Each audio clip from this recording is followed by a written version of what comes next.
It's the book club, and this time a collection of short stories that will make you think differently about the everyday. This is Make a Home of Me by Vanessa Santos. Hi everyone, welcome back to my channel. I'm Dave Musson, and normally this is where I talk to you about Stephen King, but in this spin-off series, this is where I recommend really good books to you. Yes, this is my book club, where each week I bring you a book that I've read recently and that I enjoyed and I thought you would too. And in each episode, I'll give you a synopsis of that book. I'll tell you a bit about the author. I'll give you a spoiler-free review of that book. And to keep it on brand with my channel, being a Stephen King channel, I will try and align this book to a Stephen King book to give you that point of reference to help you decide whether you want to go and give this book a try. And if you do give this book a try and you like it, don't forget to review it on Storygraph, on Goodreads, on Amazon, anywhere else you can review it. And if you really like it, don't forget to rave about it on your social media to your friends, buy them copies, text them your favourite passage, read lines down the phone to them, all of that kind of stuff. Just help spread the word about these books, okay? So this time we are going back to Dead Ink Books, who are a publisher that I have reviewed other books of theirs in this book club before, and you can check out the full playlist of my book club if you want to.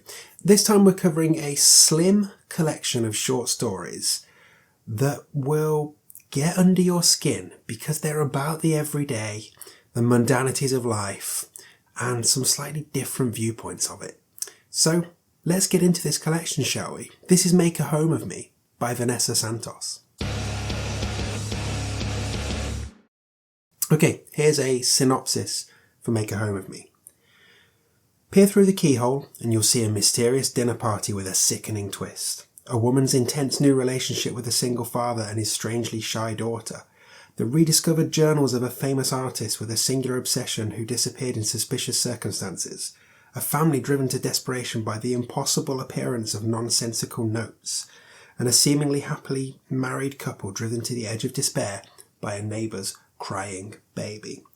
Set in houses that should provide protection but instead turn on their inhabitants, places of safety invaded without warning, and familiar landscapes that gradually change beyond recognition. Make a Home of Me is all about the ways in which our sanctuaries can turn into foreign places, casting us as strangers as we roam the halls. The stories in Make a Home of Me are unsettling and distinct, introducing a fresh new voice in the horror landscape. Lock up when you're done. And here's a bit about the author. So Vanessa Santos was born and raised on a tiny island in the middle of the Atlantic. She now lives in Scotland, though still by the sea, and spends as much of her time as possible devouring stories, writing stories, and wandering the endless Scottish woods. Her short fiction has been published online at Sam Joko magazine and Idle Ink, and in anthologies by Sliced Up Press, Culp, and Solar Press. Make a Home of Me is her first book. So that's all of the background done. I've already put my computer down. I don't normally do that, do I? That's all the background done. Let's get into my spoiler-free review of Make a Home of Me. So this collection takes a look at domestic bliss, kills the lights, and exposes a whole load of weird stuff underneath. Whether it's a crying baby, a missing child, a lockdown, a wake, there's lots to explore here. And these tales will all build dread and will linger with you long after you're done with them. In fact, the sound of their claws scratching against your door might just keep you awake at night. So there are 8 stories in this book, and as I like to do with collections, I've kind of made notes for all of them. So I'm going to pick up that computer again that I put down not so long ago and go through those notes, okay? Right, Table Scraps. This one is the blackest of black humour. It's the weirdest wake you can ever imagine, and yeah, a thoroughly darkly intriguing opener to this collection that I really enjoyed. Next is Emily. This is a creepy tale of a creepy kid that belongs to the man that our main character has just started a relationship with. The story may be a little bit too long and kind of lost me a little bit in the middle, but brings it back around with a really strong, really dark ending. Oh yeah. So Mouthful was next, which is the journals of the missing artist that is referenced in the synopsis. So I do like the found footage element of this story. Unfortunately, the content of the story just didn't do much for it.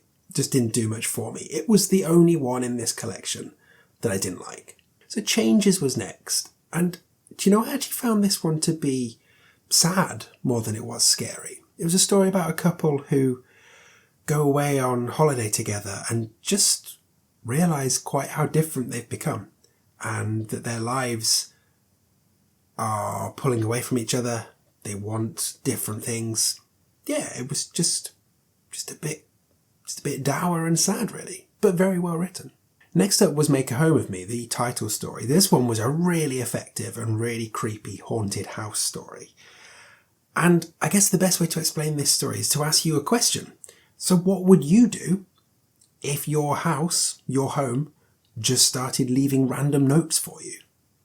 Yeah, it's a weird one to contemplate.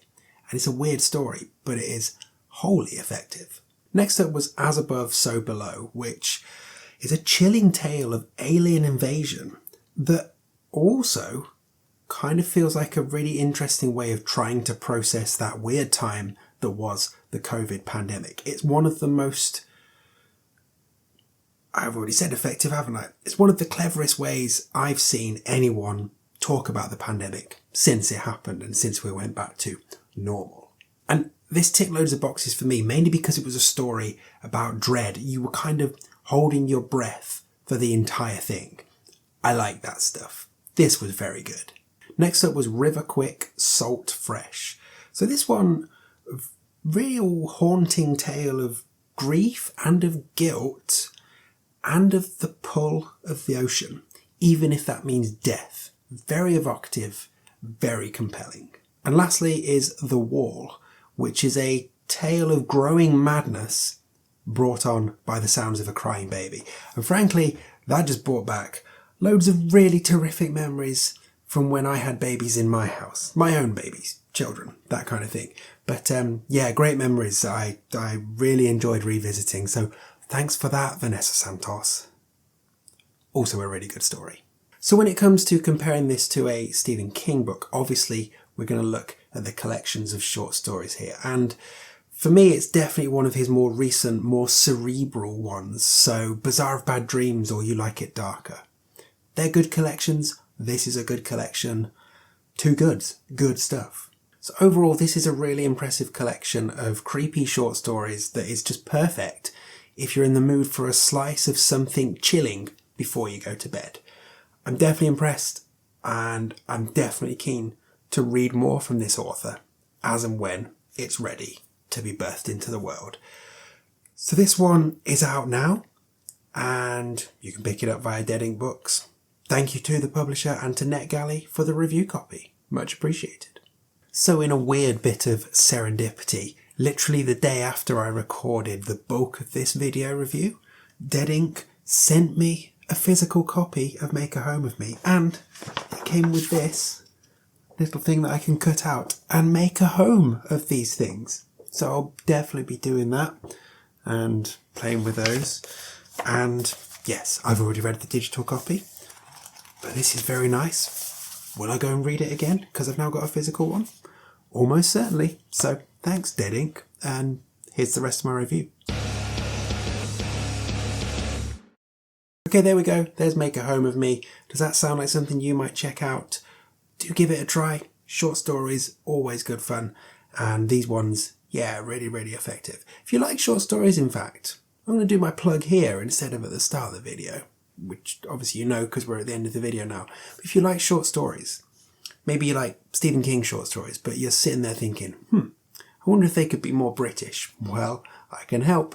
I published an award-winning collection of short stories in 2024 called Once More Around the Sun. It's exactly that. All the stories are set in the same fictional version of my hometown. It's kind of fun. You'll enjoy it. Links in the description. Also, you can find my Stephen King trivia book that I wrote and published in 2022, my range of Stephen King themed band t-shirts, and if you like what I'm doing on this channel, you can become a member, you can become a constant viewer, get access to extra content, early access to regular videos, you can get some fun emojis, and just that warm, fuzzy feeling of supporting me directly. And hey, if none of that sounds like something you want to do, no problem at all. I appreciate you watching, and especially watching this far in this video.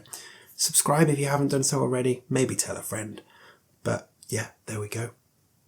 Hopefully I'll see you again soon, either for some Stephen King stuff, Or if you're here to hear me talk about horror movies in the new Silver Scream section, that's there as well.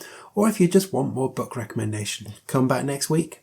Well, yeah, I've totally tripped over my words. Come back next week because there'll be another edition of the book club waiting for you. I'm going to go now because I've lost the ability to talk. Bye.